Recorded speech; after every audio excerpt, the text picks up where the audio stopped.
Malaking tulong ang bicycle lane sa EDSA sa mga kabayan nating nagbibisikleta patungo sa trabaho. Naglagay ng mga bagong signage at pininturahan ng lanes para mas madaling makita ng mga nagbabike commute. Balita hatid ni Von Aquino. Sa bicycle lane sa EDSA Quezon City raw dumaraan tuwing umaga ang construction worker na si William papasok sa kanyang trabaho. Ayon sa kanya, 500 pesos kada linggo ang natitipid niya sa pamasahe dahil sa pagbibisikleta mula Pasig City hanggang Cubao, Quezon City.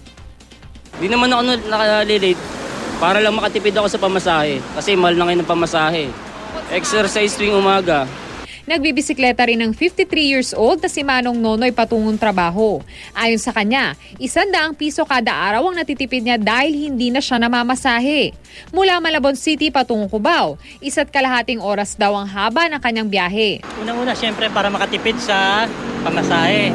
Pangalawa, exercise din sa katawan. Kasi halos maghapon din ako sa pagmamaneho, driver ako eh. Bukod sa mga bagong signages, pininturahan din ang mga lanes ng kulay pula upang mas madaling makita ng mga nagbibisikleta.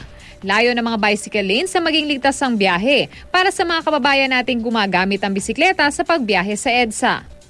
Von Aquino, GMA News.